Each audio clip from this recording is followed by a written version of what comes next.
Yeah, and I think you just said one thing that I really resonate with, which is like the more complex your orchestration has to be, the more likely you need a very robust layer, and that just scales up from there. But also, Santa, you said one thing around, legacy systems and things like that, and we're seeing a huge amount of people look towards orchestration or an orchestration layer specifically when they're trying to either combine, like what you said, Chris, a whole bunch of systems across multiple countries and things where they don't want to standardize because each country maybe has their own needs for certain things, or they have a legacy system, whether it's a DXP or some other system that they're just like, we're not ready to move this, but we need to move faster over here, and we need these to work together and talk together and things like that, and even our teams to work better together, as you were saying, Casper. So my question to you guys is, as we're seeing lots of people use orchestration to connect legacy systems with my kind of, I would say, more MACH-compliant systems that are like have that methodology right off the bat, do you guys think this is hurting or helping the growth of MACH? Right? Like going into that direction of MACH is like, everything should be swappable, everything should be API based. We're trying to get into more of a standards based model. Maybe Joel, you want to hit this one first and just let us know, like, what do you think in terms of, is this slowing down MACH and the adoption of it, or is this helping? I think there's two things that I've seen in my experience. One is where an enterprise organization wants to move faster. And so we have like our existing, not only monolith, but sort of old school tech stack, but we're going to do this project because we need to do it fast. And we're going to do some new technology on there. I think a lot of times folks are fooling themselves if they think that's a true pilot project to replace everything else because they haven't changed their mindset.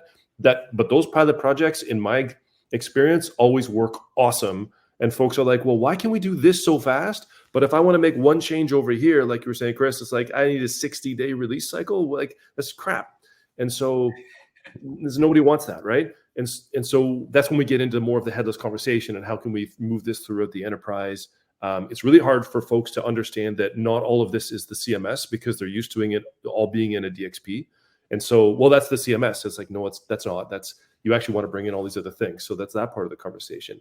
But then my fear is that if folks won't understand, especially when they have an orchestration layer in the middle between like the CMS, the orchestration layer, and then all the front ends, is that now there's even more separation between the content that folks are working with and the front end. And that's a really hard leap for folks to get over, even with just basic headless CMS. And it comes back to what you're talking about, Chris, even with like StackBit and like those visual creators. And I think a lot of orchestration platforms are actually becoming visual creators themselves because just solving that for a customer to say, this is where your content, what it looks like in terms of like structured content.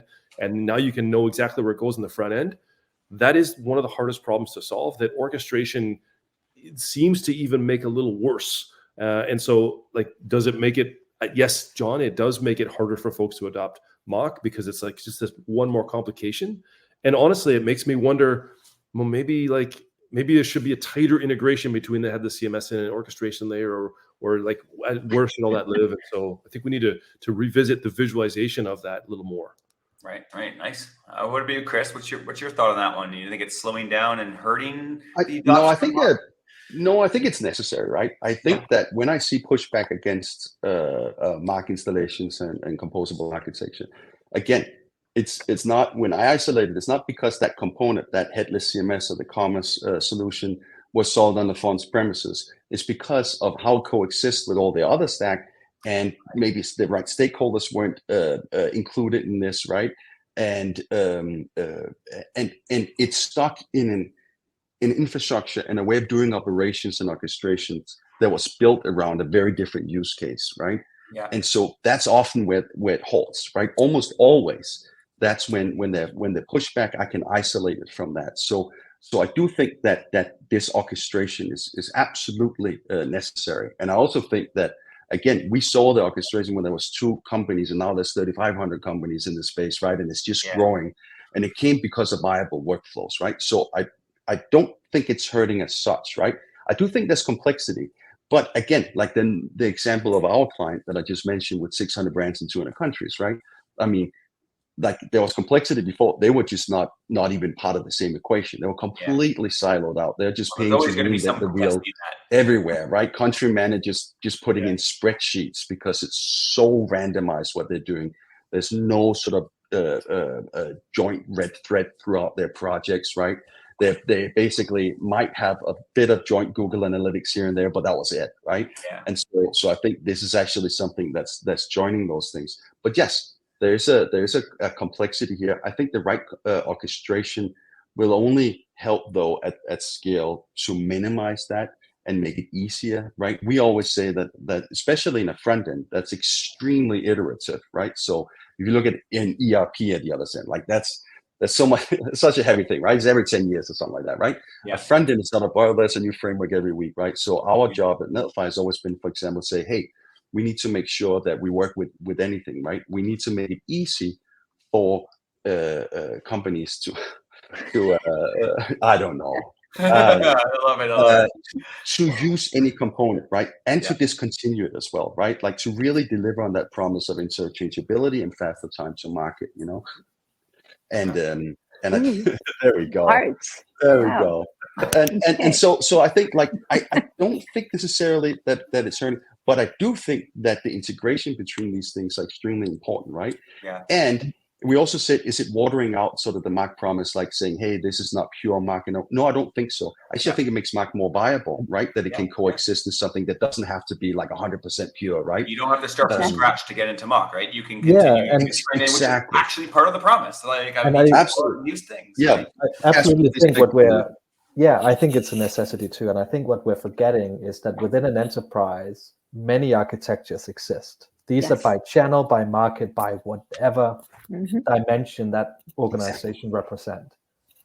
MACH equals incrementality. Yes. Okay, it's an ecosystem approach. Yeah. It means MACH lives next to legacy for a while and for a long time, and maybe for longer than we all want to. Maybe forever, because the current things that are now may become legacy later, right? So I think it's an enabler. I don't think it's a threat. It is easing the path. It creates viability in places where potentially before you didn't have, meaning I think it's only going to exponentially be more important because of it, to be honest, because again, working within an enterprise and thinking of MACH as an insular thing, that's not fair. You need to think about the ecosystem approach and the breadth and the scalability consideration that goes into it too. And there will be a legacy component that you need to lean up against to some degree, and you need to make sure that doesn't slow you down. I love that. Because you still need Santa, I know, Santa, you guys work with lots of people with like that's one of your big use cases, helping people keep their legacy system going until they're either ready to move from it or don't. Yeah, and today's and just in the financial economic landscape, a lot of companies aren't ready to move off of those legacy systems. And when we define legacy as well, I'm pretty careful in terms of what I call legacy, right? Just because something's an all-in-one platform doesn't make it legacy. 100%. It just provides a lot of different functionality, and as long as that functionality is being exposed properly through APIs, and every part of that platform is available to developers and to implementers and SIs through APIs, it's not a legacy system. What I call legacy is when something does not have an easy way to integrate with. It's extremely slow, it's brittle, it's going to break down any minute. In that scenario, there are times when you need an orchestration platform to sit on top of it to extend its lifeline a little bit more. And sometimes, so even within legacy systems, I would say there are two types. There are those that actually provide APIs, but the APIs are just slow. And then there are those that don't provide APIs at all, and the data is just stuck in those systems. So there are two different approaches to deal with those platforms.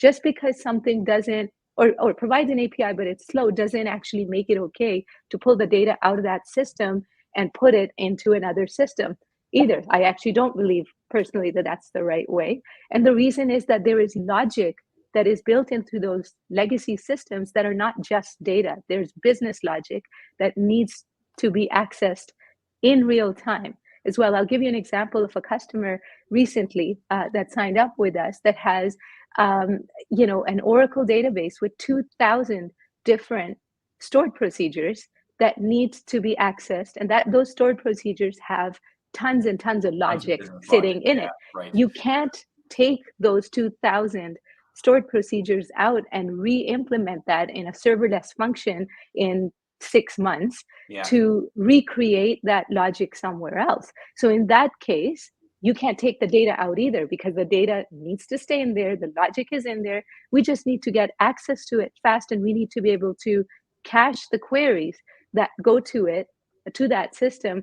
And that's why our solution, the DX engine, provides that caching layer as well, without actually moving the data, without moving the business logic.